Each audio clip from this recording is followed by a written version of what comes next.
அன்பான மாணவ மாணவிகளே, இனிய வணக்கங்களை தெரிவித்துக் கொண்டு மற்றுமொரு குருகுலம் நிகழ்ச்சியினூடாக நாங்கள் இன்று உங்களை சந்தித்து கொள்கின்றோம். மாணவ மாணவிகளே, கடந்த 2 வாரங்களாக நாங்கள் கலந்துரையாடல் வடிவில் எங்கள் புவியியல் பாடத்தை பல்வேறுபட்ட விடயங்களை நாங்கள் மீட்டல் செய்து கொண்டிருக்கிறோம். அந்த வகையில் இன்றும் நாங்கள் மீட்டல் கலந்துரையாடலோடு சந்திக்கின்றோம். மன்னார் நானாட்டன் டிலாசால் கல்லூரியைச் சேர்ந்த திரு நிக்சன் சொய்சா அவர்கள் இன்றைக்கு எங்களுக்கு வளவாளராக வந்திருக்கின்றார். அந்த வகையில் அவர்களை நான் வரவேற்றுக் கொண்டு, வணக்கம் நிக்சன் சொய்சா அவர்களே. வணக்கம் தேசிய கல்வியினுடைய புவியியல் விருதியாளர்களுக்கு வணக்கம், மாணவர்களுக்கு வணக்கம். பிள்ளைகளே, நாங்கள் இன்றைய கலந்துரையாடல் நாங்கள் மீட்டல் வடிவிலே கலந்துரையாட இருக்கின்றோம். அந்த வகையில் எங்களுடைய இன்றைய முக்கியமான ஒரு பாடமாக இருப்பது பௌதிக புவியியலுடைய பிரதான ஒரு பிரிவாக இருக்கிற பாடம்தான் உலக உயிர் பெருந்திணிவுகள் ஆகும். உயிர் பெருந்திணிவுகளை பற்றிய பல்வேறுபட்ட விடயங்களை நாங்கள் இன்று வளவாளருடன் கலந்துரையாட இருக்கின்ற அதே வேளையில் இன்றைய பாடத்தினுடைய தேர்ச்சியை நாங்கள் முதலில் பார்த்தோம் என்று சொன்னால், தேர்ச்சியானது 11ஆக பௌதிக புவியியல் பாடத்தில் அமைவு பெற்றிருக்கிறது. அந்த தேர்ச்சியானது பௌதிக நிலத்தோற்றத்தின் கூறுகளையும் பண்புகளையும் செயல்முறைகளையும் பரிசீலித்து அதனை பேணி பாதுகாப்பதில் பங்களிப்பு செய்வார் என்பதாக அமைகிறது.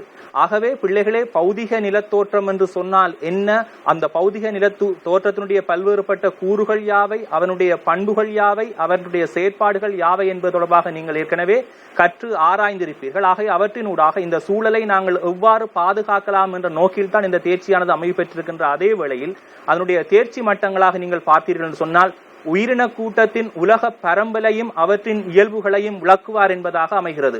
ஆகவே பிள்ளைகளே, இந்த உயிரின கூட்டத்தின் உலக பரம்பல் என்று சொன்னால் உங்களுக்கு தெரியும், ஏற்கனவே கற்றிருப்பீர்கள். உலகத்தில் பல்வேறுபட்ட உயிரின வகைமைகள் காணப்படுது. அவற்றுடைய பரம்பல் உலகத்தில் எவ்வாறு எங்கெங்கு காணப்படுகிறது, அவற்றுடைய முக்கியமான பண்புகள் என்ன, அவற்றுடைய இயல்புகள் என்ன என்பது தொடர்பாக அந்த தேர்ச்சி மட்டத்தில் நாங்கள் பார்க்க இருக்கின்றோம். அந்த தேர்ச்சி மட்டத்தினுடைய தொடர்ச்சியாக நீங்கள் பார்த்தீர்கள் சொன்னால் கற்றல் பேறுகள் அமைவு பெற்றிருக்கிறது. அந்த வகையில் அந்த கற்றல் பேறுகளில் முதலாவதாக நாங்கள் பார்த்தோம் என்று சொன்னால், உயிரின கூட்டம் என்றால் என்ன என்பதை வரையறை செய்வார் என்பதாக அமைகிறது. ஆகவே இதனுடைய கற்றல் பேறாக இந்த பாடத்தினுடைய இறுதியில் நீங்கள் அடைந்து கொள்ள வேண்டிய பேறாக அமைவது ஒன்றுதான் உயிரின கூட்டம் என்றால் என்ன என்பதாக அமைகிறது. அதே போல 2வது கற்றல் பேறுகளை நீங்கள் பார்த்தீர்கள் என்று சொன்னால், உலக உயிரின கூட்டங்களின் வகைகளை பெயரிடுவார் என்பதாக அமைகிறது. ஆகவே உலகத்தில் எவ்வாறான உயிரின கூட்டங்கள் அமைய பெற்றிருக்கின்றன, அவை எங்கு எங்கு அமைய பெற்றிருக்கின்றன என்பது தொடர்பாகத்தான் நாங்கள் அவற்றில் கலந்துரையாட இருக்கிறோம். அதே போல உயிரின கூட்டங்களின் பண்புகளை கற்று ஆராய்வார் என்பதாக அடுத்த கற்றல் பேறு அமைந்திருக்கிறது. 4வது இறுதி கற்றல் பேறாக நீங்கள் பார்த்தீர்கள் என்று சொன்னால், உயிரின கூட்டங்கள் எதிர்நோக்கும் பிரச்சனைகளை தெரிந்தெடுக்கப்பட்ட உதாரணங்கள் மூலம் பரிசீலிப்பாராக அமைகிறது. ஆகவே உலகத்தில் காணப்படுகின்ற உயிரின கூட்ட பிராந்திய சமூகங்கள் இன்றைக்கு எதிர்நோக்குகின்ற பல்வேறுபட்ட பிரச்சனைகளை நாங்கள் கற்று ஆராய்வதன் மூலமாக எங்களுடைய வாழ்க்கையை வளமாக்கிக் கொள்வதற்கான வழிவகைகளை பற்றி தான் அந்த கற்றல் பேரின் மூலமாக நாங்கள் பார்க்க இருக்கின்றோம். உயிர் பெருந்திணிவு என்பது சூழலுடைய பல்வேறுபட்ட மட்டங்களினூடாக இறுதியாக காணப்படுகின்ற ஒரு மட்டம்தான் உயிரின பெருந்திணிவாக காணப்படுகிறது. சூழலுடைய அங்கியாக நாங்கள் முதலாவது கொள்ளுகின்ற பொழுது அந்த அங்கியிலிருந்து படிப்படியாக அது வளர்ந்து செல்வதாக அமையும். அங்கி, இனம், சாகியம், சூழல் தொகுதி மற்றும் உயிரின பெருந்திணிவு என்ற அடிப்படையில் இந்த பூகோளமானது பல்வேறுபட்ட பிராந்தியங்களாக வகைப்படுத்தப்பட்டிருப்பதை பார்க்கலாம். ஆகவே இந்த பல்வேறுபட்ட சூழல் தொகுதியினுடைய ஒன்றிணைந்த சேர்க்கை தான் இந்த உயிர் பெருந்திணிவாக அமைகிறது. ஆகவே இப்படிப்பட்ட உயிர் பெருந்திணிவுகளுக்கு பல்வேறுபட்ட சூழல் தொகுதிகள் அவற்றில் உள்ளடக்கப்படலாம். ஆகவே அப்படிப்பட்ட சூழல் தொகுதிகள் எல்லாம் உள்ளடக்கிய ஒரு கூறுதான் அல்லது ஒரு பிராந்திய சமூகம் தான் நாங்கள் உயிர் பெருந்திணிவு என்று அழைக்கிறோம். அந்த வகையில் உயிர் பெருந்திணிவு என்றால் என்ன என்பது தொடர்பான ஒரு வரையறை செய்யுமாறு திரு நிக்சன் சொய்சா அவர்களை நான் என்போடு கேட்டுக்கொள்கிறேன். கடந்த காலங்களிலே உயிர் பெருந்திணிவுகளை பற்றிய வினாக்கள் வருகின்ற பொழுது முதலாவது வினாவாக இத்தகைய வினாக்கள் வினவப்பட்டுக் கொண்டிருக்கின்றன. உயிர் பெருந்திணிவு என்பது ஒரு காலநிலை வகைக்கு ஏற்றவாறு வாழ இசைவாக்கம் பெற்ற நிச்சயிக்கப்பட்ட தாவரங்களினதும் விலங்குகளினதும் பரிணாம நிலையினை கொண்ட பிராந்திய சமூகம் உயிர் பெருந்திணிவு என்று சொல்லப்படுகின்றது. ஆகவே நாங்கள் ஏலவே குறிப்பிட்ட மாதிரி பிராந்திய சமூகம் என்பது நீண்ட ஒரு பெரிய பரந்த பிராந்தியத்தை அடிப்படையாக கொண்டு சிறியொரு சூழல் தொகுதியாகவோ அல்லது நீர் தொகுதியாகவோ அல்லது காட்டு தொகுதியாக அல்லாமல் பூகோளத்திலே காணப்பட்ட பரந்து விரிந்த ஒரு தொகுதியை தான் நாங்கள் உயிர் பெருந்திணிவு என்று அழைக்கிறோம். மற்றது அந்த காலநிலைக்கு எந்த பகுதிகளிலே இந்த தாவரங்கள் விலங்குகள் வாழ்ந்து கொண்டு வருகின்றனவோ பறந்து காணப்படுகின்றனவோ அந்த காலநிலைக்கு இசைவாக்கம் பெற்ற வகையிலே, அதிகமான வெப்பம் என்று சொன்னால் வெப்பத்துக்கு இசைவாக்கம் பெற்ற வகையிலே, அதிகமான குளிர் என்று சொன்னால் குளிருக்கு இசைவாக்கம் பெற்ற தன்மையிலே அந்த தாவரங்கள் விலங்குகள் வாழ்ந்து வருகிறது என்று சொன்னால் யாவற்றையும் உள்ளடக்கிய ஒரு பரந்த அழகுதான் உயிர் பெருந்திணிவு என்று சொல்லப்படுகின்றது. ஆகவே பிள்ளைகளை நீங்கள் ஏற்கனவே காலநிலை என்று சொன்னால் என்னென்று படித்திருப்பீர்கள், உலகத்தினுடைய காலநிலை பாகுபாடுகள் யாவை என்று அறிந்திருப்பீர்கள். குறிப்பாக அயன வலய காலநிலையை பற்றி நாங்கள் ஏற்கனவே கற்றிருக்கின்றோம். அதே மாதிரி இடைவெப்ப வலய காலநிலையை பற்றி படித்திருக்கிறோம். அதே மாதிரி முனைவு காலநிலையை பற்றி பார்த்திருக்கிறோம். ஆகவே இந்த குறித்த ஒரு காலநிலை பிரதேசத்துக்குள் இசைவாக்கம் பெற்ற பல்வேறுபட்ட உயிரினங்களுடைய ஒட்டுமொத்த தொகுப்பு சமூகத்தை தான் நாங்கள் உயிர் பெருந்திணிவு என்பதாக அமைகிறது. அதை பற்றி மேலதிகமாக சொல்ல முடியுமா? இந்த உயிர் பெருந்திணிவுகளிலே மொத்தமாக உலகளாவிய ரீதியாக நாங்கள் ஆராய்கின்ற பொழுது அதிலே 7 வகைகள் காணப்படுகின்றன. முதலாவது அயன வலய மலைக்காடுகள், இரண்டாவது இடைவெப்ப வலய காடுகள், மூன்றாவது மத்திய தரை காடுகள், நான்காவது பாலைவன தாவரங்கள், ஐந்தாவது தைக்கா காடுகள் அல்லது ஊசி இலை காடுகள், ஆறாவது சவனாக்களும் புல்நிலங்களும், ஏழாவது துந்திரா முனைவு தாவரங்கள். ஆகவே மாணவரிடம் எப்படிப்பட்ட வினாக்கள் இவற்றில் அமையலாம் என்று சற்று விளக்கமாக குறிப்பிட முடியுமா? கடந்த காலங்களிலே சிறப்பாக 2019ஆம் ஆண்டு 15ஆம் ஆண்டு காலப்பகுதிகளிலே இந்த உயர்தர மாணவர்களுக்கு இந்த வினாக்கள் வந்திருக்கின்றன. முதலாவதாக கேட்கப்பட்ட வினா உயிரின பெருந்திணிவு என்றால் என்ன? அவற்றிற்கு 2 புள்ளிகள் 3 புள்ளிகள் வழங்கப்பட்டு கொண்டு வருகின்றன. இரண்டாவதாக வருகின்ற இந்த வினா உலகளாவிய ரீதியாக பிரதான உயிர் பெருந்திணி வகைகளை குறிப்பிடுக என்று பார்க்கின்ற பொழுது இந்த மொத்தமாக 7 திணிவுகள் காணப்படுகின்றன. ஒன்று அயனமலை காடுகள், இரண்டாவது இடைவெப்ப வலய காடுகள், மூன்றாவது மத்திய தரை காடுகள், நான்காவது பாலைவன தாவரங்கள், ஐந்தாவது தைக்கா காடுகள் அல்லது ஊசி இலை காடுகள், ஆறாவது சவனாக்கள் புல்நிலங்கள், ஏழாவது துந்திரா முனைவு தாவரங்கள். ஆகவே உலகத்தினுடைய உயிர் பெருந்திணிவுகள் யாதாயினும் 4 குறிப்பிட்டு விளக்கு என்று கேட்கப்பட்டால் அவற்றுக்கு 6 புள்ளிகள் வீதம் வழங்கப்படலாம். ஆகவே அந்த 2வது வினாவாக அவ்வாறு அமையலாம். அவ்வாறு அமையப்படும் பொழுது அவற்றை நீங்கள் கட்டாயமாக பிள்ளைகளை தெரிந்து கொள்ள வேண்டும். உயிர் பெருந்திணிவு என்றால் ஏற்கனவே நீங்கள் கற்றது மாதிரி என்ன என்பதற்கு 2 புள்ளிகளுக்கு ஏற்ற மாதிரி உங்களுடைய சொந்த மொழியில் அதற்குரிய விளக்கத்தை எழுத தெரிய வேண்டும். அதனுடைய தொடர்ச்சியாக நீங்கள் பார்த்தீர்கள் என்று சொன்னால் அந்த 7 உலகத்தினுடைய உயிர் பெருந்திணிவுகள் காணப்பட்டாலும் சில புத்தகங்களில் அல்லது சில ஆய்வாளர்கள் அவற்றை 8ஆக குறிப்பிட்டிருக்கிறார்கள். ஆகவே அந்த 8ஐ கூட இவ்வாறு அது அமையப்பெற்றிருக்க நீங்கள் பார்த்துக் கொண்டிருக்கிற அதே வேளையில் அதில் முதலாவதாக இருக்கின்ற அயன மலை காடுகளை பற்றி நாங்கள் இப்பொழுது பார்க்க இருக்கிறோம். அதில் ஒரு வகையான கேள்விகள் உங்களுக்கு வரலாம். அதாவது அயன மலை காடுகளுடைய பரம்பல், அதாவது உலக படம் ஒன்று உங்களுக்கு தரப்பட்டு பிள்ளைகளுக்கு தரப்பட்டு அயன மலை காடுகள் எங்கே பரம்பி காணப்படுகின்ற அவருடைய தன்மையை பற்றி உங்களும் கேட்கப்படலாம். அப்படிப்பட்ட வினாவுக்கு எவ்வாறு விடையளிப்பது என்பது தொடர்பாக ஆசிரியர் அவர்களை குறிப்பிட முடியுமா? அதிலே படங்கள் தரப்பட்டிருக்கின்றன. படங்களிலே பார்த்தீங்கன்னு சொன்னால் அதனுடைய அயனமலை காட்டினுடைய பரம்பல் பகுதிகள் தெளிவாக அந்த சிகப்பு நிறத்தினாலே அடையாளப்படுத்தப்பட்டிருக்கின்றன. சிறப்பாக வடக்கு தெற்கு அகலக்கோடுகள், அதாவது மத்திய கோட்டிலிருந்து வடக்காகவும் தெற்காகவும் 10 அகலாங்குகளுக்கு இடைப்பட்ட பகுதிகளிலே வடரைக்கோளம் தென்னரைக்கோளம் சிறப்பாக நாங்கள் கற்றிருப்போம்.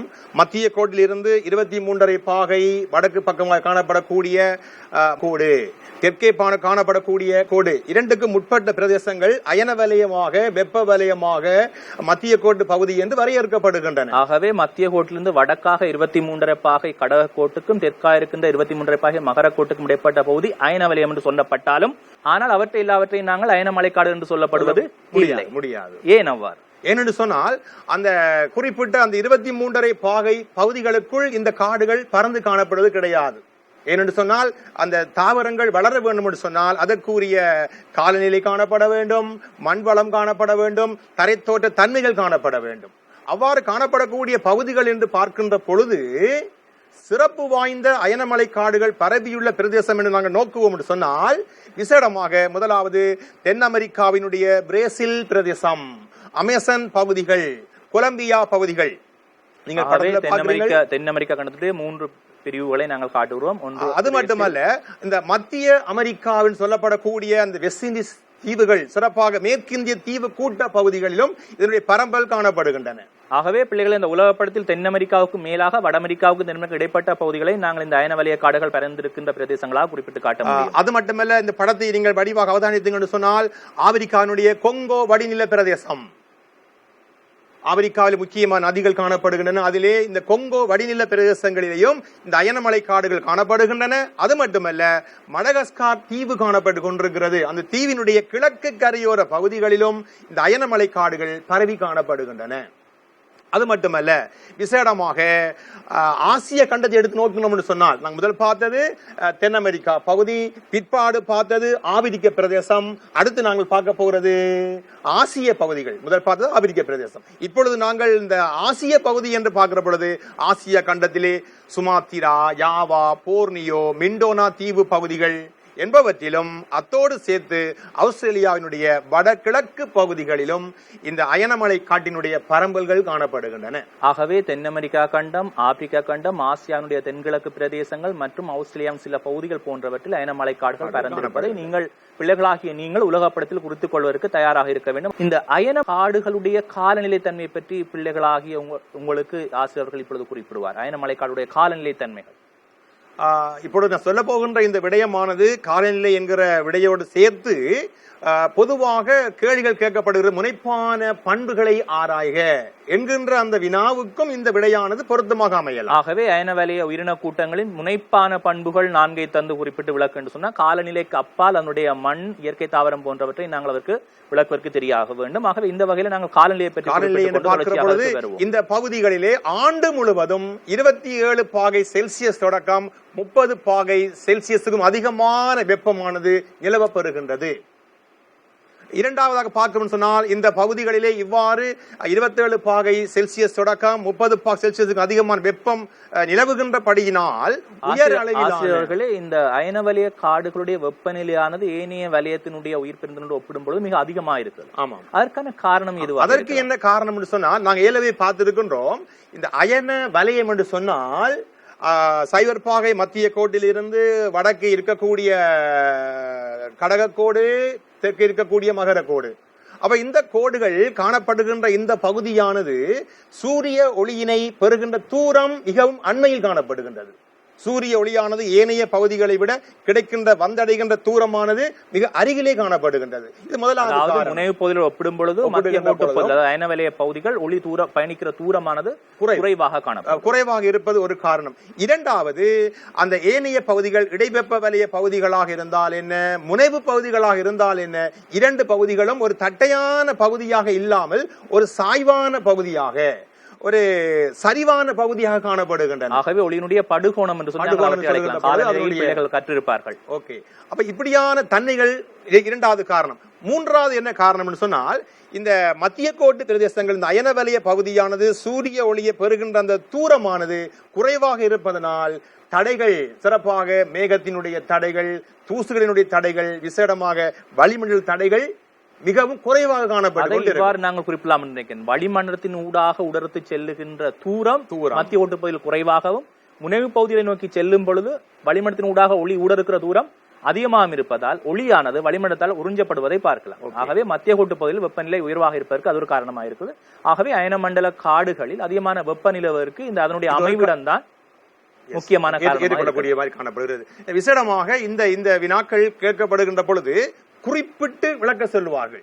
கடந்த காலங்களிலே இந்த உயிர்பெரும் திணிவுகளை பற்றிய வினாக்கள் வருகின்ற பொழுது முனைப்பான பண்புகளை குறிப்பிட்டு விளக்குக என்கின்ற அந்த வினாக்கள் கேட்கப்படுகின்ற பொழுது பல மாணவர்கள் இந்த பகுதிகளிலே வெப்பநிலை இவ்வளவு காணப்படுகிறது என்று மட்டும் எழுதிவிடுவார்கள். அதற்கான விளக்கத்தை எழுதாதன் காரணமாக அவர்கள் புள்ளிகள் வழங்கப்படுவது குறைவாக காணப்படுகிறது. வெப்பநிலை ஏன் எங்க அதிகமா இருப்பதற்கு விளக்கம். ஆகவே அந்த பண்புகளை ஆராய என்று சொல்லுகின்ற பொழுது வெப்பத்தினுடைய அளவுகளை சொல்ல வேண்டும். அதற்கான காரணத்தை குறிப்பிட்டு விளக்குகின்ற பொழுதுதான் முழுமையான புள்ளிகள் வழங்கப்படும். அது மட்டுமல்ல, இந்த அயனவலய பகுதிகளிலே சராசரி மழைவீழ்ச்சியாக ஆண்டுக்கு 2500 மில்லிமீட்டர் தொடக்கம் 5000 மில்லிமீட்டருக்கும் அதிகமான மழை கிடைக்கப்பெறுகின்றது. அதற்குரிய விளக்கம் என்ன? ஏனைய பகுதிகளையும் நாங்கள் பார்க்கிற வெப்பநிலையை பார்த்த மாதிரி மத்திய கோட்டு பகுதியில் காணப்படுற அயனவலய காடுகளில் மழை வீழ்ச்சி மிக அதிகமாக காணப்படுவதற்கு காரணம், குறிப்பாக பிரேசில், கொங்கோ காடுகளில் உலகத்தில் அதிகமான மழை கிடைக்கிறது. அது இதற்கான முக்கியமான காரணம் யாராக இருக்கலாம் என்று பிள்ளைகளுக்கு நாங்கள் இப்பொழுது முதலாவது பார்த்தோம்.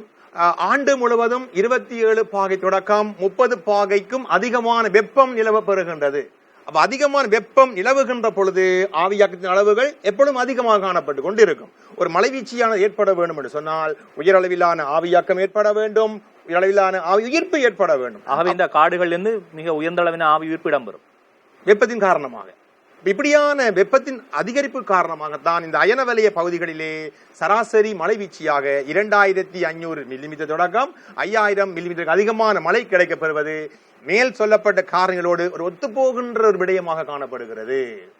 மூன்றாவது நாங்கள் பார்க்கின்றோம், இந்த பகுதிகளிலே வறட்சி என்பது கிடையாது. ஆண்டு முழுவதும் தொடர்ச்சியான மழை. ஏனென்றால் அதிகரித்த ஆவியாக்கம், அதிகரித்த ஆவி ஈர்ப்பு இரண்டின் செயல்பாடு காரணமாக வறட்சி காணப்பட மாட்டாது. மாறாக ஆண்டு முழுவதும் தொடர்ச்சியான மழை இருப்பதனால தான் இங்கு 5000க்கும் அதிகமான. ஆனால் நாங்கள் ஏலவே உள்ள அல்லது ஏனைய உயிர் பெருந்துறையில பார்த்தோம் சொன்னால் ஆண்டு முழுவதும் மழை வீழ்ச்சி கிடைக்காது, வெவ்வேறான வடிவிலே படை வீழ்ச்சி கிடைக்கப்பெறும், குறிப்பிட்ட காலத்துக்கு மட்டும் கிடைக்கும். இங்கு அப்படி கிடையாது, ஆண்டு முழு வறட்சியே கிடையாது, ஈரழிப்பான ஒரு தன்மை காணப்பட்டு கொண்டிருந்தா சொல்லப்படுகிறது. அடுத்ததாக இங்கு சராசரி ஈரப்பதன் 79% தொடக்கம் 90% வரை உயர் பெருமானத்தை கொண்டு காணப்படுகிறது. இப்படியான காரணத்தினால் அப்ப இவைகள் எல்லாம் காலநிலை சார்ந்த முனைப்பான பண்புகளாக காணப்படுகின்றன. ஆகவே காலநிலையானது இங்கே ஒப்பான தன்மையில் காணப்படுகிறது. குறிப்பாக வெப்பநிலை மற்றும் மழை வீழ்ச்சி அதனை அடிப்படையாக கொண்டு, ஈரப்பதனை அடிப்படையாக கொண்டு இந்த உயிர் பல்வகை தன்மையானது, அதாவது தாவர சமூகங்கள், விலங்கு சமூகங்கள், ஏனைய உயிரின கூட்டங்கள் எல்லாம் இங்கு நிலைவு பெறுவதற்கு மிக முக்கியமான அடிப்படை அம்சமாக இருப்பது இந்த அயனவலய காலநிலையாகும். ஆகவே இந்த அயனவலய காலநிலையுடைய முக்கியமான தாவரத்தினுடைய பண்புகளை குறிப்பிட முடியுமா? கட்டாயம். விசேடமாக இந்த அயனவலய காடுகளை பார்க்கின்ற பொழுது இங்கு காணப்படுகின்ற காடுகள் அடர்த்தியானதாக காணப்படும். செறிவு தன்மை அதிகமாக காணப்பட்டு கொண்டு இருக்கும். அந்த படத்திலே பிள்ளைகளாகிய நீங்கள் அந்த படத்தில் பார்க்கிற பொழுது அந்த தாவரங்களுடைய பல்வேறுபட்ட அம்சங்களை நீங்கள் பார்க்கலாம், ஆசிரியர் குறிப்பிடுவது போல. அது மட்டுமல்ல, இங்கு காணப்படுற காடு என்றும் பசுமையாக இருக்கும். அது என்ன காரணம் என்று சொன்னால், இங்கு நம்ம முதல் பார்த்தோம், வறட்சியே இருப்பதில்லை. எப்பொழுது பார்த்தாலும் ஆண்டு முழுவதும் இங்கு மழை வீழ்ச்சி கிடைக்கப்பெறுவதன் காரணமாக மரங்கள் அந்த இலைகள் உதிர்ப்பது கிடையாது. எப்பொழுது பார்த்தாலும் ஈரத்தை அனுபவிப்பதன் காரணமாக பசுமையானதாக காணப்படுவது அடுத்ததொரு பண்பாக காணப்படுகிறது. மிக அடர்த்தியானது என்று சொல்லும் பொழுதுதான் எனக்கு ஞாபகம் இருந்தது, இந்த அயனவலய காடுகளுடைய அடிப்பகுதி வருடம் பூராம் இருண்ட பகுதியாக இருப்பது என்று குறிப்பிடப்படுகிறது. அதாவது மனிதர்கள் புக முடியாத அளவுக்கு மிகவும் அடர்த்தியாக காரணம் மக்களே போக முடியாது, அப்படியான ஒரு பண்புகளை கொண்டு காணப்படுது. அது மட்டுமல்ல, இங்கு காணப்படுகின்ற இந்த நாங்க பார்த்தோம், அடர்த்தியாக காணப்படுகிறது, பசுமையாக காணப்படுகிறது. இரண்டினுடைய தாக்கத்தின் காரணமாக இங்கு காணப்படக்கூடிய காடுகள் அதிக உயரமானதாக காணப்படுவதாக சொல்லப்படுகிறது. இதற்கு என்ன காரணம் என்று சொன்னால், முதல் பார்த்தோம் மரங்கள் அடர்த்தியானது, இரண்டாவது பார்த்தோம் என்றும் பசுமையானது. ஆண்டு முழுவதும் மரங்கள், தாவரங்கள், கிளைகள் எல்லாம் பறந்து விரிந்து இருப்பதன் காரணமாக சூரிய ஒளியானது பூமியை வந்தடைவது கிடையாது. என்று சொன்னால் அந்த பரந்த தன்மையிலே, பசுமையான தன்மையிலே அடர்த்தியான இலைகளை கொண்டிருக்கும், அகன்ற இலைகளை பல்வேறுபட்ட விதானங்களை கொண்டிருக்கும். இதனால் சூரிய ஒளியானது நிலத்தை வந்தடைவது கிடையாது. இதன் காரணமாக ஒவ்வொரு மரங்களும் சூரிய ஒளியை பெறுவதற்காக வேண்டி ஒன்றை ஒன்று போட்டி போட்டு வளர்ந்து வருவதனால் மரங்கள் இங்கு உயரமான மரங்களாக காணப்படுவதாக ஆய்வுகள், அறிக்கைகள் சொல்லுகின்றன. ஆகவே சூரிய ஒளியானது அடிப்பகுதிக்கு செல்லாதன் காரணமாக பல்வேறுபட்ட வேறு வகையான இலை கொடிகள், அதாவது ஏறுகொடிகள் காணப்பட்டுக் கொண்டிருக்கும். சூரிய ஒளியை பெறுவதற்காக வேண்டி எந்த ஒரு தாவரமாக இருந்தாலும் சூரிய ஒளியை பெறாமல் வாழ முடியாது, வளர முடியாது. அதை நாங்கள் மேலோட்டி தாவரங்கள், அதாவது மேலோட்டி கொண்டு வளர்கின்ற தாவரங்கள் ஏறு கொடிகள் சொல்லலாம், இப்படியான பல பண்புகளை கொண்ட தாவரங்கள் இந்த அயனவலய காடுகளிலே இருக்கக்கூடிய சிறப்பான முனைப்பான பண்புகளாக காணப்படுகின்றன. ஆகவே கீழ்வளரிகள் மிகவும் அரிதான காரணம் சூரிய ஒளி அங்கு செல்லாதன் காரணமாக கீழ்வளர்கள் இடம்பெறுவதில்லை. அதனை தொடர்ச்சியாக நீங்கள் தாவரத்தினுடைய இயல்புகள் என்னென்ன வகையான தாவரங்கள் அங்கு காணப்படும் குறிப்பிட இங்கு சிறப்பாக பார்க்கக்கூடிய மரங்களாக இங்கு இருக்கக்கூடிய மரங்கள் வைரமானதாக காணப்பட்டு கொண்டு இருக்கும். வைரமான மரங்கள் கடும் வெப்பத்தின் காரணமாக, அதிகமான மழையின் காரணமாக இரண்டினுடைய தாக்கத்துக்கு உட்படுவதனால் இங்கு காணப்படக்கூடிய எல்லா காடுகளும் சிறப்பாக எல்லா காடுகளும் வைரமானதாக காணப்படும். அப்படியான வைரமான காடுகளாக கருங்காலி, நாகமரம், அது மட்டுமல்ல தேக்கு, மகோகனி, மூங்கில், கொரை, இப்படியான முக்கியமான வலிமையான தாவரங்கள், வன்மையான தாவரங்கள் இந்த அயனவலய காடுகளிலே காணப்படக்கூடிய, பறந்து வாழக்கூடிய, வளரக்கூடிய காடுகளாக, இயற்கை தாவரங்களாக காணப்படுகின்றன. சிறப்பாக இந்த பிரதேசங்களிலே ஊர்வன மற்றும் பறவை இனங்கள் மற்றும் சிறுத்தை, கரடி, நத்தை ஆகிய இனங்கள் காணப்படுகின்றன. சிறப்பாக ஊர்வன என்று பார்க்கின்ற பொழுது இந்த அனகொண்டா பாம்புகள் சிறப்பாக இந்த அயனவலய பகுதிகளில் இருப்பதாக கண்டறியப்பட்டிருக்கின்றது. உலகத்தினுடைய இதயம் என்று கூட நாங்கள் அயனமலை காடுகளை குறிப்பிடலாம். காரணம் உலகத்தினுடைய காலநிலையை சுத்திகரிக்கின்ற அல்லது சிறந்த ஒரு காலநிலையை உலகத்துக்கு வழங்குகின்ற, இன்றைக்கும் இந்த பகுதியில் மழையை பெறுகிறேன் சொன்னால், உலகத்தில் மழை கிடைக்கிறேன் சொன்னால் இந்த கன்னிக்காடுகள் அழைக்கப்படும் இந்த காடெல்லாம் மிகவும் முக்கியமாக இருக்கும். இடைவெப்ப வலய காடுகளுடைய பரம்பலை பற்றி குறிப்பிட முடியுமா? சிறப்பாக இப்ப இடைவெப்ப வலயம் என்று சொன்னால் நாங்கள் ஏலவே பார்த்தது போல 23.5 பாகை கடகக்கோடு மகரக்கோட்டோடு அயன வலயம் முடிவடைகின்றது. அப்ப அந்த 2 கோட்டிலும் இருந்து வடக்கே ஆர்டிக் அந்த கோடு 66.5 பாகை, தெற்கே அந்தார்டிக் 66.5 பாகை, அந்த அகலக்கோடுகளுக்கு உட்பட்ட பகுதிகள் தான் இடைவெப்ப வலய பகுதிகள். அந்த பகுதிகளுக்குள் சிறப்பாக காணப்படக்கூடிய காடுகள் தான் இடைவெப்ப வலய காடு என்று சொல்லப்படுகின்றன. அப்படியான ஒரு வகையில் நாங்கள் பார்க்கின்ற பொழுது இந்த உலகத்திலே இடைவெப்ப வலய காடுகள் பரவி காணப்படுகின்ற அந்த அகலக்கோட்டு அமைவிடத்தை நாங்கள் பார்த்தோம் என்று சொன்னால் சிறப்பாக 66.5 பாகை அந்த எல்லை மட்டும் இடைவெப்ப வலயம் இருந்தாலும் அதிலே 50 பாகை தொடக்கம் 60 பாகைக்கு உட்பட்ட அகலக்கோடுகள் வட அந்த அரைக்கோளத்தினுடைய இருமருங்கிலும், அதாவது வடவரைக்கோளம் தென்னரைக்கோளத்துக்கு உட்பட்ட 60 பாகை அகலக்கோடுகளுக்கு இடையில் காணப்படுகின்ற அந்த பகுதிகளுக்குள்ளது காணப்படுகின்ற காடுகள் தான் இடைவெப்ப வலய காடுகளாக காணப்படுகின்றன. இந்த படத்திலே மிக கடுங்கலர்னால் அது காட்டப்பட்டிருக்கு. ஆமாம். அப்ப இப்படியான பகுதிகள் என்று நாங்கள் பிரதேசத்தை பார்த்தோம் சொன்னால், முதல் நாங்கள் அகலக்கோட்டு அமைவிடத்தை பார்த்தோம். இந்த அகலக்கோட்டு அமைவிட பகுதிகளுக்குள்ளும் அந்த கண்டங்கள், பிரதேசங்கள், பகுதிகள் என்று பார்க்கிற பொழுது வட அமெரிக்காவினுடைய கிழக்கு பகுதி, அத்திலாந்திக்குடைய மேற்கு பகுதி, ஆமாம், அது மட்டுமல்ல ஐரோப்பாவினுடைய வடக்கு மற்றும் மத்திய பகுதி, மற்றதாக கொரியா, ஜப்பான், கிழக்கு சீனாவை உள்ளடக்கிய ஆசியாவின் கிழக்கு பகுதிகள், இது ஆசியாவை மையப்படுத்தி காணப்படுற பகுதிகள். முதல் நாங்கள் அமெரிக்காவை பார்த்தோம், இரண்டாவது நாங்கள் ஐரோப்பாவை பார்த்தோம், இப்பொழுது நாங்கள் ஆசியாவை பார்க்கின்றோம். அடுத்ததாக ஆஸ்திரேலியாவை பார்த்தோம் என்று சொன்னால் ஆஸ்திரேலியாவுடைய கிழக்கு மற்றும் தென்மேற்கு பகுதிகளிலும், அடுத்ததாக தென் அமெரிக்காவின் மேற்கு கரையோரத்தை அண்டிய பகுதிகளும் இடைவெப்ப வலய காடுகள், இடைவெப்ப உயிரின திணிவுகள் காணப்படுகின்ற பரம்பல் பகுதிகளாக நாங்கள் நோக்கிக் கொள்ளலாம்.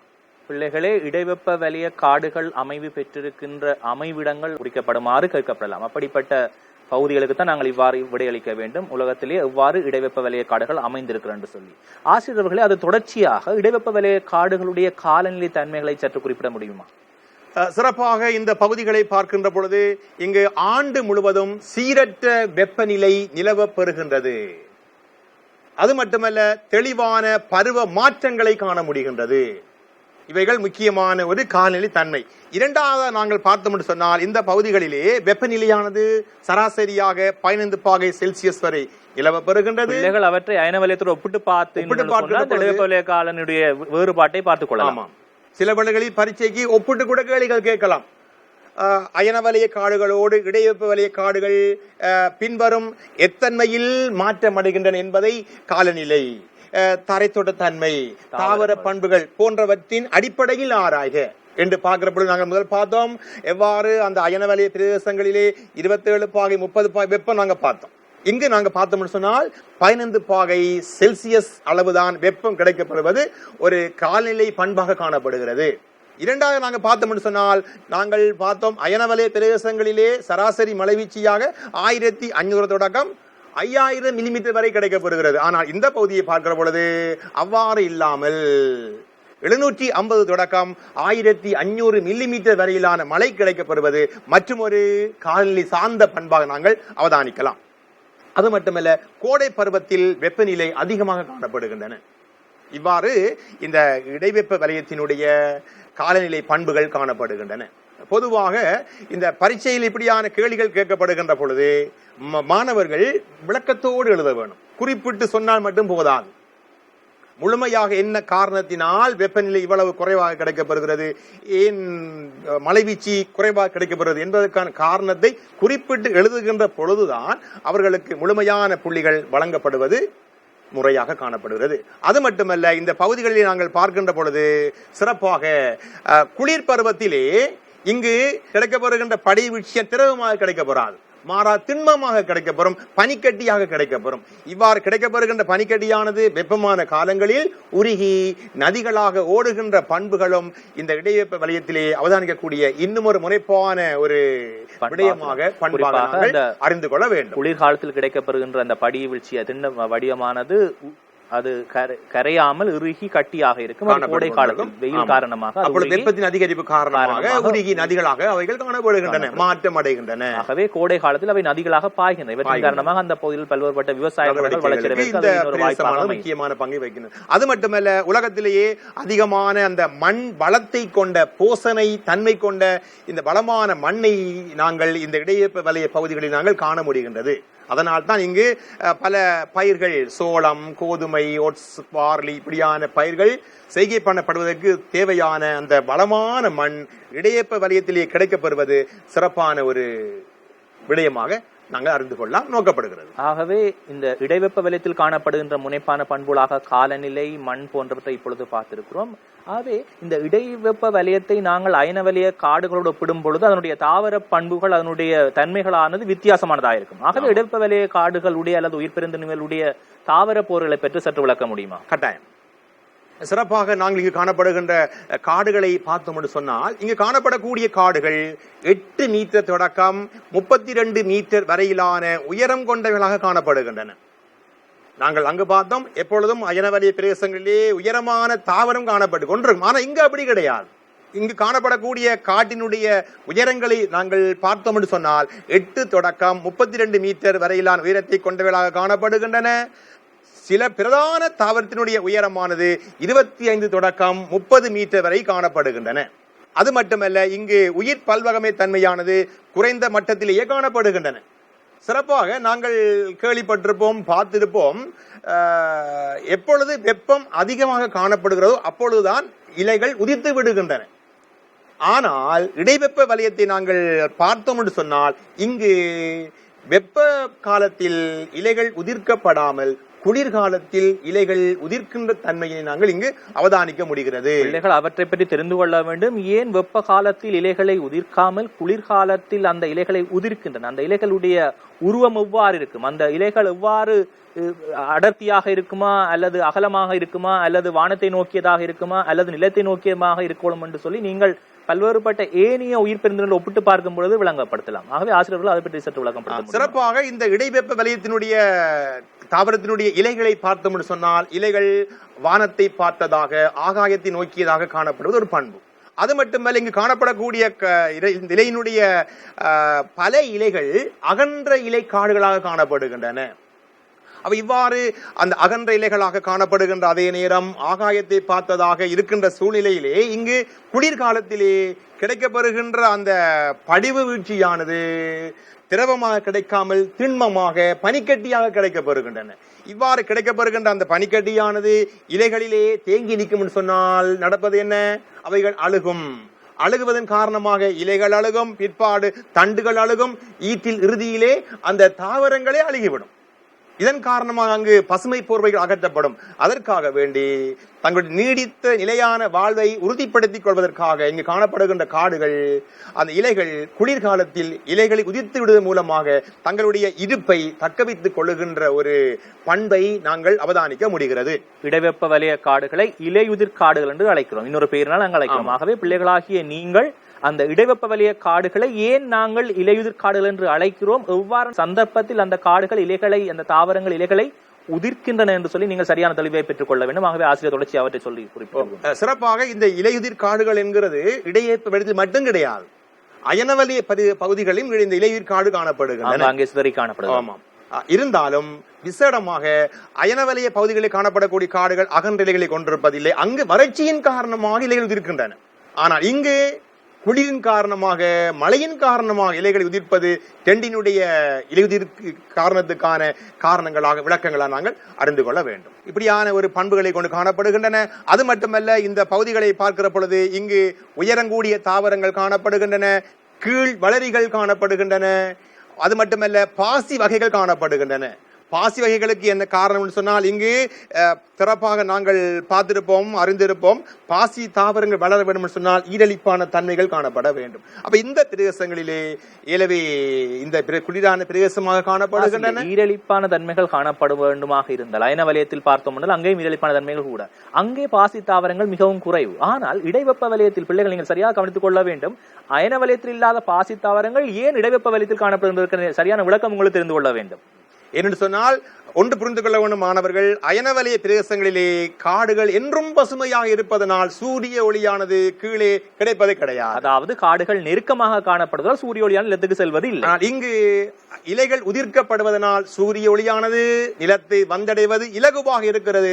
சூரிய ஒளியை இந்த தாவரங்கள் பெறுவதனாலே பாசி தாவரங்கள் கீழ் வளரிகள் இங்கு அதிகம் வளருகின்றன. இவைகளும் இடைவெப்ப வலயத்தினுடைய ஒரு தாவரம் சார்ந்த முனைப்பான பண்புகளாக நாங்கள் அறிந்து கொள்ள வேண்டும்.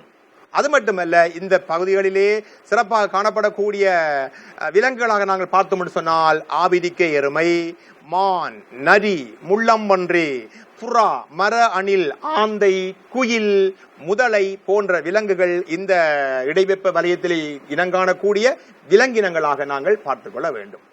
பிள்ளைகளே, இந்த ரெண்டு வலயங்களை பார்த்திருக்கிறோம். ஒன்று அயன வலய உயிர் பெருந்திணிவுகள், இரண்டாவது இடைவெப்ப வலய உயிர் பெருந்திணிவுகள். மூன்றாவது நாங்கள் பார்க்க இருப்பது மத்திய தரை காடுகளை அடிப்படையாக கொண்ட உயிர் பெருந்திணிவுகள். உங்களுக்கு தெரியும், மத்திய தரை என்று சொன்னாலே உங்களுக்கு உடனடியாக பிடித்துக் கொள்ள முடியும். மத்திய தரை கடல் உங்களுக்கு ஞாபகம் வரும். ஆகவே அந்த பிரதேசங்களை அடிப்படையாக கொண்டது தான் இந்த மத்திய தரை கடல் காலநிலை நிலவுகின்ற அல்லது உயிர் பெருந்திணி நிலவுகின்ற பிரதேசங்களை நாங்கள் பார்க்க இருக்கின்றோம். ஆகவே ஆசிரியர் அவர்களே, மத்திய தரை காலநிலை அல்லது உயிர் பெருந்திணிவுகள் நிலவப்பெறுகின்ற பிரதேசங்களை உலகப்படத்தில் குறித்து பெயரிடச் சொல்லி பிள்ளைகளுக்கு வினா ஒன்று அமையுமாக இருந்தால் எவ்வாறு அந்த உலகப்படத்தில் பிள்ளைகள் அதுக்கு விடையளிப்பு என்று சொல்லி குறிப்பிட முடியுமா? சிறப்பாக நாங்கள் இந்த மத்திய தரை காடுகள் என்று பார்க்கின்ற பொழுது மிகவும் ஒரு சிறப்பு பெற்ற பகுதியாக நீங்கள் ஏழை சொன்னது போல ஆப்பிரிக்காவினுடைய வடக்கே இருக்கக்கூடிய, ஐரோப்பாவுக்கு தெற்கே இருக்கக்கூடிய மத்திய தரை கடலை சார்ந்த பிரதேசங்கள், அதாவது மத்திய தரை கடலை சூழ்ந்த பிரதேசங்கள். அது மட்டுமல்ல, வட அமெரிக்காவினுடைய கலிபோர்னியா பிரதேசம், அதாவது அமெரிக்காவுடைய மேற்கு பகுதி கலிபோர்னியா பிரதேசம் படத்தில் காட்டப்பட்டிருக்கவில்லை, சரியா நீங்கள் குறித்துக் கொள்ள வேண்டும். தென் அமெரிக்காவினுடைய வேறு சிலி பிரதேசங்கள், அது மட்டுமல்ல ஆப்பிரிக்காவினுடைய கேப் டவுன், தென் ஆப்பிரிக்காவினுடைய இந்த கேப் டவுன் பிரதேசம், அது மட்டுமல்ல ஆஸ்திரேலியாவினுடைய தென்மேற்கு பிரதேசங்கள். இந்த பகுதிகளை நாங்கள் பார்க்கின்ற பொழுது ஒரு சிறப்பான ஒரு பண்பை நாங்கள் பார்த்துக் கொள்ள வேண்டும். இந்த மத்திய தரை காடுகள் என்று அழைக்கப்படுகின்ற இந்த பிரதேசத்திலே தரைத்தோற்ற தன்மைகளை பார்த்தோம் என்று சொன்னால் இங்கு ஒரு பக்கத்திலே கடல் காணப்படுகின்றது, ஒரு பக்கத்திலே பாலைவனம் காணப்படுகிறது. இரண்டினுடைய செல்வாக்கு, அது மட்டுமல்ல இந்த பகுதிகளிலே மலைகள் காணப்படுகின்றன. இப்ப மலையினுடைய செல்வாக்கு, பாலைவனத்தினுடைய செல்வாக்கு, சமுத்திர செல்வாக்கு, வீட்டினுடைய செல்வாக்கு காரணமாக இங்கு வேறுபட்ட ஒரு காலநிலை காணப்படுகிறது. அப்படியான காலநிலை காணப்படுகின்ற அந்த வலயம்தான் மத்திய தரை காடுகளில் நாங்கள் இனங்காண வேண்டும். பிள்ளைகளாகிய நீங்கள் மத்திய தரை காடுகளை உலக படத்தில் குறித்துக் கொள்வதற்கு தெரிந்து கொள்ள வேண்டும். அதே போல அதனுடைய தொடர்ச்சியாக நீங்கள் பார்த்தீர்கள் சொன்னா மத்திய தரை காலநிலையினுடைய உயிர் பெருந்திணிவுகளுடைய முனைப்பான காலநிலை பண்புகளை பற்றி குறிப்பிட முடியும். விசேடமாக இந்த பகுதிகளை பார்க்கிற பொழுது குளிரான மாறி கிடைக்கப்படுகின்றது. அது மட்டுமல்ல, மழை வீழ்ச்சியும் அற்ற கோடையும் கொண்ட இயல்புகள். சிறப்பாக பாருங்கள், குளிரான மாறி, அது மட்டுமல்ல மழை வீழ்ச்சி அற்ற கோடை, அத்தோடு சேர்த்து வெப்ப காலத்தில் சிறப்பாக இங்கு பாலைவனம் காணப்படுகிறது. அந்த செல்வாக்கு காரணமாக இந்த பிரதேசத்திலே பாலைவன பகுதிகள் நிலவக்கூடிய அந்த வெப்பத்துக்கு சமமான அளவு கொண்ட வெப்பநிலையாக நாங்கள் பார்க்கலாம்.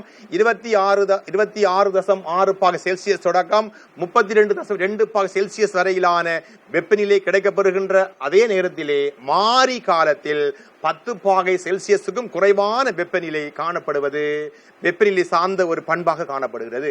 அது மட்டுமல்ல, மழைவீழ்ச்சியை நாங்கள் நோக்குவோம் என்று சொன்னால் இந்த பகுதிகளிலே சராசரி ஆண்டு நடுப்பகுதியினுடைய மழைவீழ்ச்சியானது 762 மில்லி மீட்டராக கிடைக்கப்படுவது மற்றும் ஒரு பண்பு.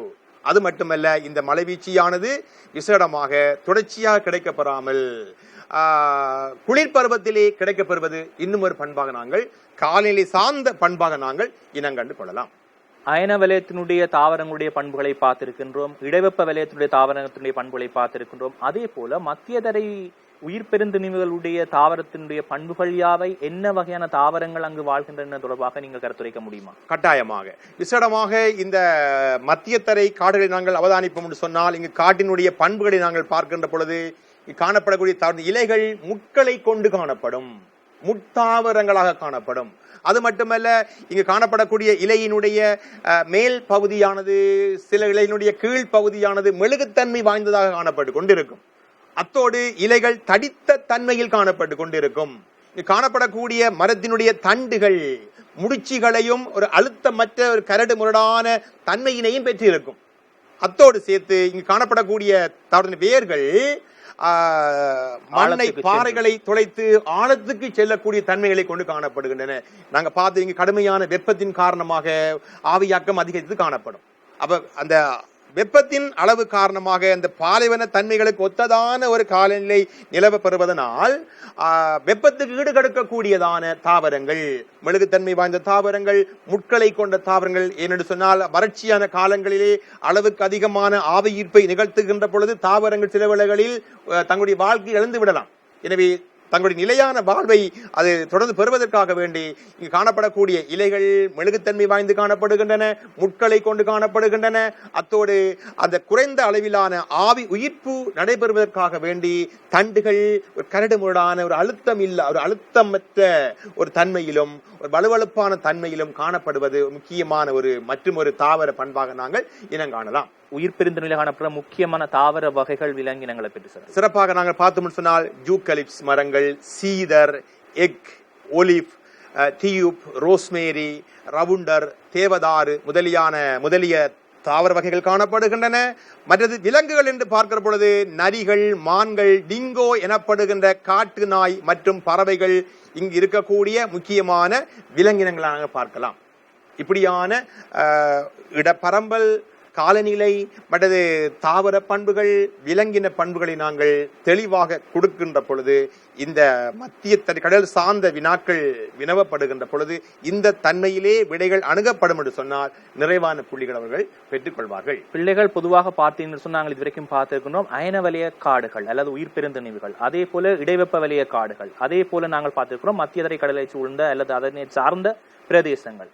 இவற்றை எல்லாவற்றையும் விட சற்று வித்தியாசமான ஒரு உயிர் பெருந்திணிவை கொண்ட ஒரு பிரிவு தான் ஆசிரியர்களே பாலைவனத்தை சார்ந்த உயிர் பெருந்திணிவுகள். நீங்கள் பொதுவாக பார்த்தீங்கன்னு சொன்ன பிள்ளைகளை எங்களுக்கு தெரியும், உலகத்திலே பாலைவனங்கள் 2 வகையாக காணப்படுகிறது. ஒன்று வெப்பை பாலைவனங்கள் ஆசிரியர்களே, 2வது குளிர் பாலைவனங்கள். குறிப்பாக நீங்கள் பார்த்தீங்கன்னு சொன்னா இந்த பாலைவனங்களை அடிப்படையாக கொண்ட உயிர் பெருந்திணிவுகள் உலகத்திலே பல்வேறுபட்ட பிராந்தியங்களிலே பரம்பி காணப்பட்டிருக்கிறது. அவற்றுடைய உயிர் பெருந்திணிவுகளிடையே இருக்கின்ற தாவரங்கள் மற்றும் விலங்குகளுடைய வாழ்க்கை வட்டங்கள் சற்று ஏனையவற்றை விட வித்தியாசமானது. ஆகவே இந்த பாலைவன தாவரங்களை பற்றி அல்லது பாலைவன உயிர் பெருந்திணிவை பற்றி சற்று விளக்க முடியுமா? கட்டாயமாக. விசேடமாக உலகத்திலே காணப்படக்கூடிய பாலைவனத்தினுடைய பரம்பல்கள் உலகத்தினுடைய மொத்த நிலப்பரப்பிலே 20% காணப்படுகின்றன. இதிலே குறிப்பிட்டு சொல்ல வேண்டியது வெப்ப பாலைவனங்களா அல்லது குளிர்பாலைவனங்களா பிள்ளைகள் சரியான தெளிவை பெற்றுக் கொள்ள மொத்தமாக. ஆகவே ஒட்டுமொத்தமான 2 வகையான பாலைவனங்களையும் சேர்த்துத்தான் நாங்கள் அந்த அளவை குறிப்பிடுகிறோம். அதிலே பொதுவாக பாலைவனம் என்று சொல்லுகின்ற பொழுது குறைவான மழைவீழ்ச்சியினை அனுபவிக்கின்ற பிரதேசங்கள், அதிகமான வெப்பத்தை குளிரினை அனுபவிக்கின்ற பிரதேசங்கள் பாலைவனம் என்று வரையறுக்கப்படுகின்றன. அந்த வகையிலே உலகத்திலே காணப்படுகின்ற பாலைவனங்கள் அயன வலய வெப்ப பாலைவனங்கள், அடுத்தது இடைவெப்ப வலய குளிர் பாலைவனங்கள் என வகைப்படுத்தப்படுகின்றன. அதிலே அயன வலய வெப்ப பாலைவன பிரதேசங்கள் காணப்படுகின்ற இடங்களாக நாங்கள் பார்த்தோம் என்று சொன்னால், இந்த வெப்ப பாலைவனங்கள் வடக்கு தெற்கு அகலக்கோடுகளை நாங்கள் அவதானிக்கின்ற பொழுது 20 பாகை தொடக்கம் 35 பாகை இடைவெளியிலே இந்த வெப்ப பாலைவனம் காணப்படுகின்றன. இந்த வெப்ப பாலைவனங்கள் ஆப்பிரிக்காவிலே சகாரா, கலகாரி, அராபிய பாலைவனம், மேற்கு ஆஸ்திரேலிய பாலைவனங்கள் என்பன வெப்ப பாலைவனங்களாக நாங்கள் இனங்காண்டு கொள்ள வேண்டிய விடயங்கள். எனவே அந்த வெப்ப பாலைவனங்களை உலகப்படத்திலே குறித்து காட்டுக என்று நாங்கள் வினா கேட்கப்படுகிற பொழுது சகாரா, கலகாரி, அராபிய பாலைவனம், மேற்கு ஆஸ்திரேலிய பாலைவனம் நாங்கள் குறிக்கிற பொழுது அது சிறப்பான விடையாக நாங்கள் கருதி கொள்ளலாம், புள்ளி வழங்கப்படும். அது மட்டுமல்ல, குளிரான பாலைவனம் என்று பார்க்கின்ற பொழுது உலகத்திலே குளிரான பாலைவனங்கள் தென் அமெரிக்காவிலே அட்டகாமா, வட அமெரிக்காவிலே நெவாடா, இடாகோ, ஏரிகோன், ஆசியானுடைய கோபி பாலைவனங்கள் என்பன குளிர் பாலைவன பிரதேசங்களாக காணப்படுகின்றன. இந்த படத்தை வழியா இந்த குளிர் பாலைவனங்கள் என்று சொன்னால் என்ன, அல்லது வெப்ப பாலைவனங்கள் என்று சொன்னால் என்ன, பிள்ளைகளுக்கு சற்று குழப்பமாக இருக்கும். அதை பற்றி சற்று குளிர் பாலைவனங்கள் என்றால் என்ன என்று. பொதுவாக உயரமான மலைகள் சார்ந்த பிரதேசங்களிலே ஆகவே ரெண்டு விஷயமா இல்லை. ஒன்று உயரமான மலைகள் சார்ந்த பகுதியில், இன்னொன்று தரைப்பகுதியில், அதாவது மட்டமாக இருக்கின்ற தரைப்பகுதியில். ஆமாம், என்னென்னு சொன்னால் படிச்சிருப்பாங்க வெப்ப நழுவு வீதம் ஒவ்வொரு 100 மீட்டர் அதிகரிக்கின்ற பொழுது 0.64% குறைவடைந்து செல்லுகின்றன. அப்பொழுது இந்த மண்டலத்தில் ஆமாம், அப்ப அந்த மலைகளிலே உயரங்கள் செல்லுகின்ற பொழுது, குறிப்பிட்ட உயரங்கள் அதிகரிக்கிற பொழுது வெப்பம் குறைவடையும். வெப்பத்தின் குறைவு காரணமாக உயர்மலை பிரதேசங்களில் குளிர் ஏற்படலாம். அந்த பிரதேசங்களிலே காணப்படக்கூடிய பாலைவனங்கள் குளிர் பாலைவனங்களாக நாங்கள் இனம் காணலாம். தொடர்ச்சியாக இந்த பாலைவனத்தினுடைய காலநிலை தன்மையை சற்று குறிப்பிட முடியுமா? பொதுவாக இந்த காலநிலை, இந்த பாலைவனங்கள் காணப்படக்கூடிய பகுதிகளை பார்க்கின்ற பொழுது இங்கு ஆண்டு முழுவதும் 20 தொடக்கம் 25% அதிகமான வெப்பநிலை காணப்படுவது ஒரு ஆகவே குறைவான மழை வீழ்ச்சி. ஏனைய உயிர் பெருந்தினோடு ஒப்பிடும் பொழுது பாலைவனத்துடைய வெப்பமானது அதிகமாக காணப்படுகின்ற அதே வேளையில் மழை வீழ்ச்சி மிகவும் குறைவாக, ஆவியாக்கம் ஆவியீர்ப்பு இடம்பெறுவதில் மிகவும் சிக்கல் தன்மை. ஏன்னா இங்கு நீர்நிலைகள் இருப்பதில்லை. அது மட்டுமல்ல, தாவரங்களினுடைய பரம்பல் குறைவாக காணப்படுவதனால் ஆவியாக்கமும் குறைவு, உயிர்ப்பும் குறைவு நடைபெறுவதன் காரணமாக நீராவியினுடைய அளவுகள் குறைக்கப்படுகின்றன. அதனால் இந்த பகுதிகளிலே வெப்பம் அதிகமாக இருந்தாலும் மழைவீழ்ச்சி குறைவாக கிடைக்கப்படுகின்றன. எப்பொழுதாவது இங்கு கிடைக்கப்படுகின்ற மழைவீழ்ச்சியானது உகைப்பு மழை சார்ந்து காணப்பட்டு கொண்டு இருக்கும். மேற்காவில் சொல்லப்படுகின்ற உகைப்பு மழை தான் இங்கு கிடைக்கப்படுகின்றன. முகில்கள் இங்கு காணப்படுவது குறைவு. ஆமாம், அதாவது சூரிய ஒளியான நேரடியாக பாலைவனத்திலே தரைப்பகுதி எப்பொழுது வானம் தெளிவான பகுதியாக காணப்பட்டு கொண்டிருக்கும். அதுபோல சூரிய ஒளியான் தங்கு தடை இல்லாமல் நேரடியாக இந்த பகுதிகளை தாக்குவதனால் இங்கு உயர் அளவிலான ஆவியாகம் காணப்பட்டு கொண்டிருக்கும். ஆனாலும் மழைவீழ்ச்சியை பொறுத்த மட்டில் குறைவான மழைவீழ்ச்சி கிடைக்கப்படுகிறது. விசேடமாக ஒரு அசாதாரண கோடையிலே இங்கு வெப்பநிலையானது 43 தொடக்கம் 49 மட்டும் அதிகரிப்பதாக அறியப்படுகிறது. குறிப்பாக நாங்கள் சொல்லலாம் சடுதியான வெப்பமாற்றம் பயன்படுத்துறோம். குறிப்பாக பகல் பகுதியில் அதிகமான வெப்பமும் இரவு பகுதிகளில் கடுமையான குளிரும் காணப்படுகிறது. என்று சொன்னால் வானம் தெளிவாக இருப்பதனால் வெப்பமானது சடுதியாக அங்க வெளியேறுவதை கதிர்களாக வெளியேறுவதாம். அதனாலே இரவில் கடுமையான குளிர் காணப்பட்டு கொண்டிருக்கும். அது மட்டுமல்ல, இந்த வறட்சி நிலவு பெறுவதன் காரணமாக இங்கு ஆண்டுக்கு சராசரி மழை வீழ்ச்சியாக சொற்ப அளவிலான 150 மில்லிமீட்டரை விட குறைவான மழை கிடைக்கப்படுவது மற்றொரு காலநிலை சார்ந்த பண்பாக நாங்கள் இனங்காண வேண்டும். அது மட்டுமல்ல, இங்கு வறண்ட காற்று கிடைக்கப்படுகின்றது. இங்கு நீர்நிலை கிடையாது. நீரோடு அந்த காற்றானது வருடி கொண்டு வருகின்ற பொழுது ஈரலிப்பான தன்மை காணப்பட்டு கொண்டிருக்கும். இங்கு காடுகள் கிடையாது, நீர்நிலை கிடையாது. அதனாலே அரிதான தாவரங்கள்லாம் அங்கே காணப்படும். குறிப்பாக ஏனைய உயிர் பல்வகமையோடு ஒப்பிடும் பொழுது பாலைவனத்துடைய தாவர வகைகள் வித்தியாசமான இயல்புகளை கொண்டு காணப்படும். அவற்றை பற்றி குறிப்பிட்டுக் கொண்டு நாங்கள் தொடர்ச்சியா செல்லலாம். ஆமாம், சிறப்பாக அடுத்து பார்க்க வேண்டும் குளிர் பாலைவன பகுதிகளை பார்க்கின்ற பொழுது, குளிர் பாலைவனத்திலே வெப்பநிலையானது கோடையிலே 21°C தொடக்கம் 26% வரை காணப்படுகிறது. குளிர்காலத்திலே வெப்பநிலையானது 2°C தொடக்கம் 4 மட்டும் நிலவ பெறுகின்றது. அது மட்டுமல்ல, இந்த குளிர் பாலைவன பிரதேசங்கள் எப்பொழுது பார்த்தாலும் பனியால் மூடப்பட்டு காணப்படும்.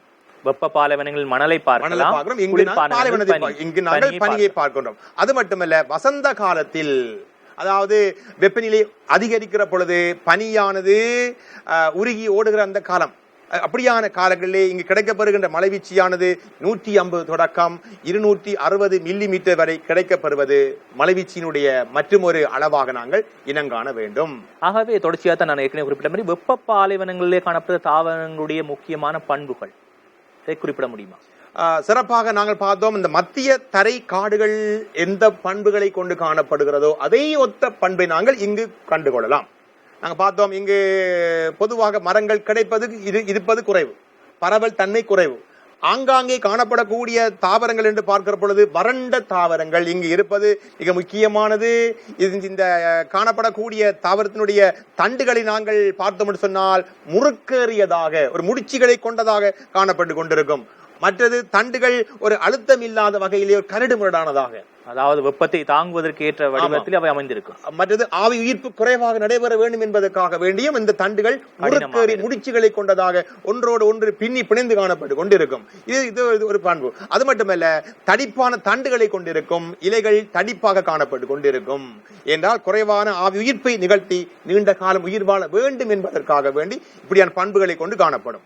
அதோடு சேர்த்து மேல் பகுதிகளிலேயும் கீழ் பகுதிகளிலேயும் மெழுகுத்தன்மை காணப்பட்டு கொண்டிருக்கும். வெப்பத்தினுடைய அதிகரிப்பு வேளையிலே அந்த இலைகளில் இருந்து அந்த ஈரலிப்பு தன்மை விரைவாக அதிகமாக வெளியேறக்கூடாது என்பதற்காக வேண்டி கட்டுப்படுத்த கூடிய சூழ்நிலையை அங்கே பெற்றுக் கொடுப்பதற்காக வேண்டி இலைகள் மெழுகுத்தன்மை வாய்ந்து காணப்படுவதும் மற்றும் ஒரு பண்பாக காணப்படுகின்றன. ஆகவே வெப்ப பாலைவனங்களுடைய பண்புகளும் குளிர்பாலைவனங்களுடைய பண்புகளும் சிலது ஒத்ததன்மை இருந்தாலும் பல்வேறுபட்ட வேறுபாடுகளை கொண்டு காணப்படுவது பிள்ளைகளாகிய நீங்கள் புரிந்து கொள்ள வேண்டும். அது மட்டுமல்ல, இங்கு காணப்படக்கூடிய அந்த தாவரத்தினுடைய இலையினுடைய தண்டுகளை பார்த்தோம்னு சொன்னால், இலையினுடைய மேல் பகுதிகளை பார்த்தோம்னு சொன்னால் அங்கு சிறிய சிறிய கூரான முட்கள் காணப்பட்டு கொண்டிருக்கும். நீங்க கள்ளி தாவரம் இப்ப பார்த்தாலும் அங்க முள்ளு காணப்பட்டு கொண்டிருக்கும். இவைகள் எல்லாம் அந்த தாவரத்தினுடைய பண்புகளை நாங்கள் இனங்காண வேண்டிய விடயங்கள். அது மட்டுமல்ல, இங்கு இருக்கக்கூடிய விலங்கினங்கள் பார்க்கிற பொழுது ஒட்டகம், ஆமை, முதலை, எறும்பு, உடும்பு, கழுகு, தீக்கோழி, எலிகள், கங்காரு என்பன இங்கு நாங்கள் இனங்காணக்கூடிய விலங்கினங்களாக காணப்படுகின்றன. இந்த விலங்கினுடைய பண்பை நாங்கள் பார்த்தோம் என்று சொன்னால், இந்த எப்படியான மரங்கள் இந்த பாலைவன பகுதிகளிலே வாழ்ந்து வருகின்றன, எப்படியான பறவைகள் வாழ்ந்து வருகின்றன, எப்படியான விலங்குகள் வாழ்ந்து வருகின்றன நாங்கள் பார்த்தோம் சொன்னால் அவற்றினுடைய அந்த தோற்றப்பாடுகள், உடல் அவயத்தினுடைய அந்த உறுப்பினுடைய அந்த அமைப்புகள் பாலைவனத்திலே காணப்படக்கூடிய தரைத்தோற்ற தன்மைகளோடு வெப்பத்தோடு கிடைக்கப்பெறுகின்ற மலைவீச்சியோடு ஈடு கொடுக்கக்கூடிய தன்மையினை கொண்டு காணப்படுகின்றன. ஆகவே அவை சூழலோடு இயைபாக்கம் பெற்ற ஒரு படைப்புகளாக வெப்ப பாலைவனங்களில் நாங்கள் அதிகமாக பார்க்கலாம். ஆமாம், விசேடமாக நாங்கள் தெளிவாக பார்த்தோம் என்று சொன்னால் இங்கு காணப்படக்கூடிய நாங்க பார்த்தோம், இங்கு ஆமை காணப்படுகின்றன. பலரும் ஆமையை கண்டிருப்பீர்கள். ஆமையினுடைய மேல் அந்த ஓட்டை பார்த்தோம் சொன்னால் ஓடு தடிப்பானது. இதன் காரணமாக கடுமையான வெப்பம் பாலைவன பிரதேசங்களிலே கிடைக்கப்படுகிற பொழுது வெப்பத்தை அவைகள் தாங்குகின்ற சக்தியை பெறுகின்றன. அது மட்டுமல்ல, இங்கு காணப்படக்கூடிய ஏனைய ஊர்வனவற்றினுடைய பார்க்கிற பொழுது வயிற்று பகுதி ஒரு அகலமான பகுதியாக காணப்பட்டு கொண்டிருக்கும். காலினுடைய கீழ் அந்த பாகமானது ஒரு அகலமாக காணப்பட்டு கொண்டிருக்கும். ஏனென்று சொன்னால் மணல் பகுதிகளிலே இவைகள் தங்களுடைய உணவுக்காக பாதுகாப்புக்காக விரைவாக பயணிக்க வேண்டிய தேவை காணப்படுகின்றன. பாலைவனங்கள்ல வாழுகின்ற, அதாவது வெப்ப பாலைவனங்கள் வாழுகின்ற தாவரங்கள் கடினமாக இருக்கும், முடிச்சர்களாக இருக்கும். அதே போல முள்ளுகளை காணப்படுகின்றன. அதே போல இந்த விலங்கினங்களுடைய வாழ்க்கை வட்டத்தையும் பார்க்கக்குள்ள இடம்பெறுகிறது. சூழலோடு இணைந்த தன்மையில கொண்டு காணப்படுகின்றன. வாழுகின்ற அதிகமான விலங்கினங்களும் நச்சுத்தன்மை வாய்ந்தவர்கள் காணப்படும். அப்படியான பண்புகளை கொண்டு காணப்படுவது முக்கியமான ஒரு பண்புகள். அது மட்டுமல்ல, பொதுவாக பாலைவன பிரதேசத்திலே ஒரு முக்கியமான ஒரு விலங்கினமாக ஒட்டகச்சிவிங்கி காணப்படுகிறது. நாங்கள் ஏலவே பார்த்திருக்கிறோம். பாலைவன பிரதேசத்திலே மழைவீழ்ச்சி குறைவு, நீர்நிலைகள் குறைவு, நீர் பற்றாக்குறையான பிரதேசம். அதன் காரணமாக அந்த நீண்ட நாட்கள் நீண்ட காலங்கள் நீரை அருந்தாமல் இருக்கக்கூடிய வகையிலே ஒட்டகங்கள் இங்கு இருப்பதும் அந்த சூழலோடு இயைவாக்கம் பெற்ற விலங்கினங்கள் வாழ்ந்து வருவதற்கு ஒரு சிறப்பான ஒரு உதாரணமாக நாங்கள் பார்த்துக் கொள்ளலாம். இதுவரைக்கும் நாங்கள் 4 வகையான உயிர் பெருந்தினங்களை பார்த்திருக்கிறோம். அவை அந்த உயிர் பெருந்தினங்கள் குறித்த உயிர் பெருந்தினங்கள் எங்கு பரம்பி காணப்படுகின்ற அவற்றுடைய முனைப்பான பண்புகள் யாவை, காலநிலை தன்மைகள் யாவை, மண் தன்மைகள் யாவை, அதே போல தாவரங்களுடைய தன்மைகள் யாவை என்று பார்த்திருக்கோம். ஆகவே இந்த எங்களுடைய பாடத்திட்டத்தில் பல்வேறுபட்ட உயிர் பெருந்தினங்கள் காணப்பட்டாலும் இங்கு நாங்கள் நேரம் போதாமை காரணமாக 4 விடயங்களை அல்லது 4 உயிர் பெருந்தினங்களை பார்த்திருக்கிறோம். ஒட்டுமொத்தத்தில் இந்த உயிர் பெருந்தினங்கள் பல்வேறுபட்ட அச்சுறுத்தல்களை உலகிலே எதிர்கொள்வதை நாங்கள் பார்க்கலாம். பிள்ளைகளாகிய நீங்கள் அவற்றை பற்றி பல்வேறுபட்ட விடயங்களை நீங்கள் தெரிந்து கொள்ள வேண்டும். இந்த உலக உயிர் பெருந்தினங்களானது இன்றைக்கு பல்வேறுபட்ட சவால்களை எதிர்கொண்டு தங்களுடைய உயிர் வாழ்வை தக்க வைப்பதற்காக போராடி கொண்டிருக்கின்றன. அப்படிப்பட்ட போராட்டத்தின் பின்னணியில் மனிதன் இருக்கின்றான். ஆனால் அதனுடைய போராட்டத்தினுடைய விளைவாக மனிதனும் எதிர்காலத்தில் பாதிப்படைக்கக்கூடிய தன்மை காணப்படுது. ஆகவே இந்த உயிர் பெருந்திணிவுகள் எதிர்நோக்குகின்ற முக்கிய சவால்கள் யாவை என்று சொல்லி உங்களுடைய பரீட்சைகளில் கேட்கப்படலாம். அப்படிப்பட்ட வினாக்களுக்கு நீங்கள் 4 குறிப்பிட்டு விளக்கு என்று கேட்கப்பட்டால் எவ்வாறான விடயங்களை உள்ளடக்கி நாங்கள் விடை எழுத வேண்டும் என்பது தொடர்பாக திரு நிக்சன் அவர்கள் மீண்டும் உங்களுக்கு குறிப்பிடுவார். மாணவர்கள் ஒன்றை புரிந்து கொள்ள வேண்டும். பொதுவாக உலகளாவிய ரீதியாக காணப்படக்கூடிய உயிர் பெருந்திணிவுகள் 2 வகையில் சவால்களை எதிர்கொண்டு வருகின்றன. ஒன்று, இயற்கை அனர்த்தங்களினுடைய செயல்பாடு காரணமாக, அதாவது இயற்கையின் காரணமாக, இயற்கையினுடைய அனர்த்தத்தின் காரணமாக இந்த உயிர்ப்பிரிவுகள் சவால்கள் சந்தித்து வருகின்றன. இரண்டாவது நாங்கள் பார்க்கிறோம் நம்முடைய நடவடிக்கைகள், நடவடிக்கைகள் காரணமாக, மனிதர்களுடைய செயல்பாடுகள் காரணமாக இந்த பரந்த உலகளாவிய காணப்படக்கூடிய இந்த உயிர் திணிவுகள் சவால்கள் சந்தித்து வருகின்றன.